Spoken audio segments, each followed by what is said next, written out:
Tenho certeza que você conhece aquela expressão: o Brasil não é para amadores. Não é mesmo, definitivamente não. Quando a gente pensa que já viu de tudo, eis que vem uma novidade surpreendente que supera as anteriores. Eu gostaria de comentar sobre algo aqui hoje que não é tão recente, mas também não faz muito tempo. Na verdade, tem poucos dias.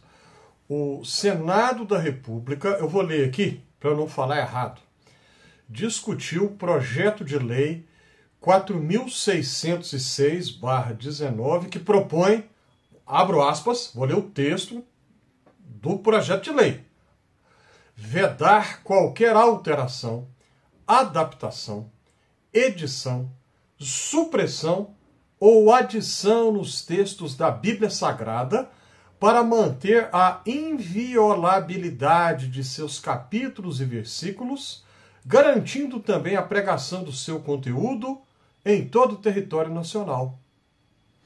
Uma reunião que aconteceu, uma sessão do Senado da República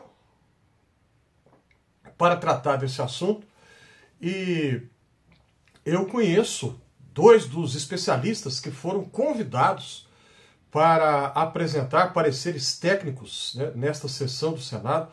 Aí a gente fica pensando, quem que propôs um projeto de lei desses para o Brasil emitir um decreto oficial, vou ler outra vez, que veda alterar, adaptar, editar, suprimir ou adicionar textos da Bíblia Sagrada para manter a inviolabilidade de seus capítulos e versículos, garantindo também a pregação do seu conteúdo em todo o território nacional. Uma proposta que não tem sentido, lógica, não tem nem pé nem cabeça, não tem cabimento, não tem razão de ser. Algo que é tão absurdo que a gente fica pensando, mas é possível que isso era para ter morrido no nascedouro.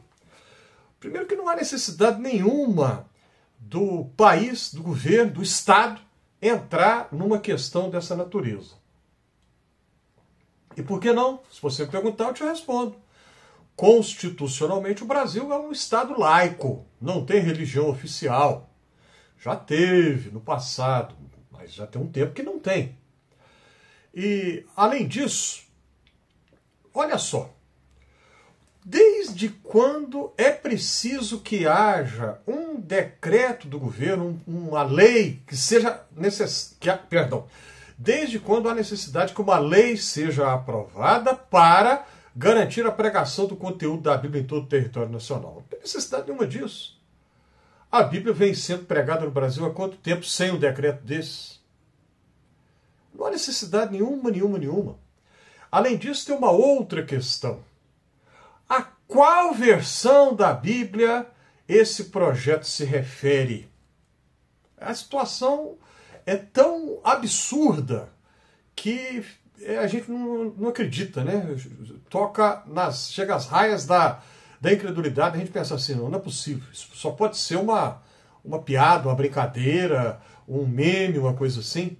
Mas não, pior que é verdade, propuseram mesmo essa proposta, né, desse projeto de lei. Mas a questão é a seguinte, só diz assim, textos da Bíblia Sagrada. Qual versão? É do conhecimento geral que a Igreja Católica Romana tem uma versão da Bíblia que é diferente da versão que as igrejas protestantes utilizam. Eu tenho que ser bastante rápido aqui agora, porque para explicar essa diferença a gente demandaria bastante tempo. E a minha proposta aqui no Fé e Café é ser breve, ter vídeos curtos, rápidos, então tentarei ser bastante objetivo. Nós sabemos que a Bíblia é dividida em duas partes desiguais em tamanho, chamadas de Antigo Testamento e Novo Testamento. O Novo Testamento é igual, 100% idêntico, na versão usada na Igreja Católica e nas igrejas evangélicas. 27 livros, então não há o que discutir em relação a isso aí. Mas o Antigo Testamento, aí há uma diferença. A versão católica tem alguns livros que não constam das edições da Bíblia usadas nas igrejas evangélicas ou protestantes. Por exemplo, os 2 livros de Macabeus, Judite, o livro Eclesiástico, não confundir com Eclesiastes, enfim. E por que isso? A explicação, então agora pretendendo ser bem objetivo mesmo, estes livros, eles constam da Septuaginta, e o que é isso? É a tradução da Bíblia hebraica para o grego, que foi feita antes de Jesus nascer em Alexandria, no Egito. Depois da morte de Alexandre o Grande, o famoso Alexandre da Macedônia, o império dele foi dividido entre 4 dos seus generais, e Ptolomeu, não confundir com aquele outro Ptolomeu famoso, astrônomo, que propôs aquele sistema, né, no qual a Terra estaria no centro do sistema solar e o Sol e os demais planetas ao redor. Séculos depois dele, Copérnico, né, mostrou que é o contrário. É o Sol que está no centro do sistema, por isso que ele é chamado de solar. Então, um Ptolomeu xará do outro. O Ptolomeu general, não o astrônomo, que se torna então o regente do Egito, ele, numa manobra política, ele contrata sábios, eruditos, que fizeram a tradução das escrituras sagradas hebraicas para a língua grega, que era a língua corrente no mundo daquela época. O grego era, naquela época, o que o inglês é no mundo de hoje. Se você sabe inglês hoje, você pode viajar praticamente no mundo inteiro, você vai encontrar alguém que sabe falar inglês ali. Naquela época era o grego.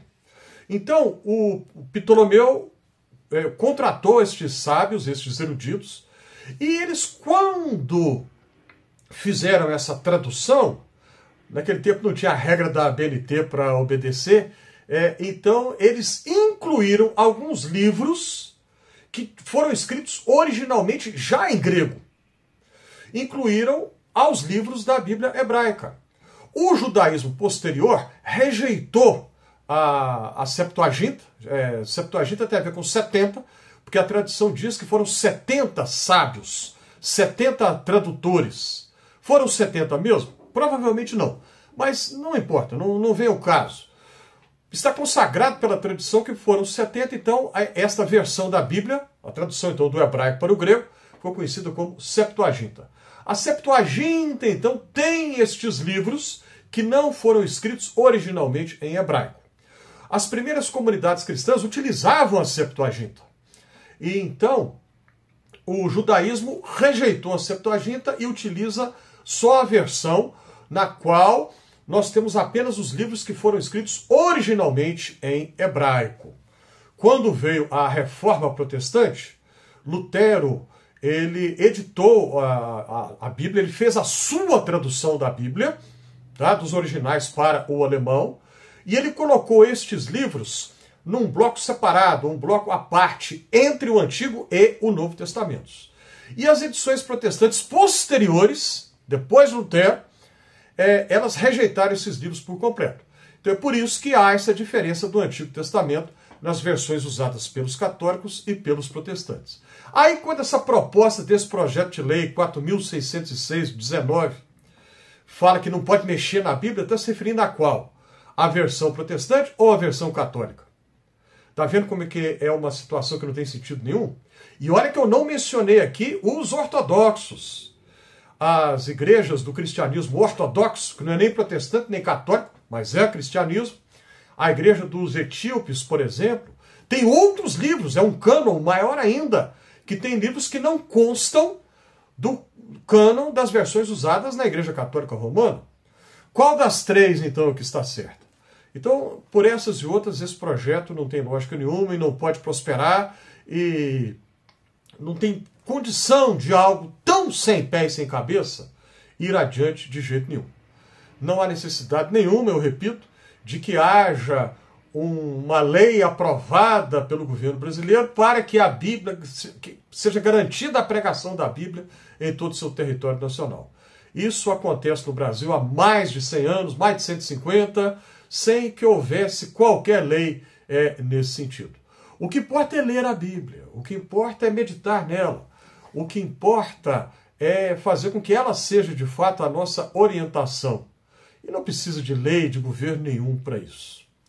Isso que eu falei aqui para você faz algum sentido? Clica na mãozinha do joinha se este é o caso.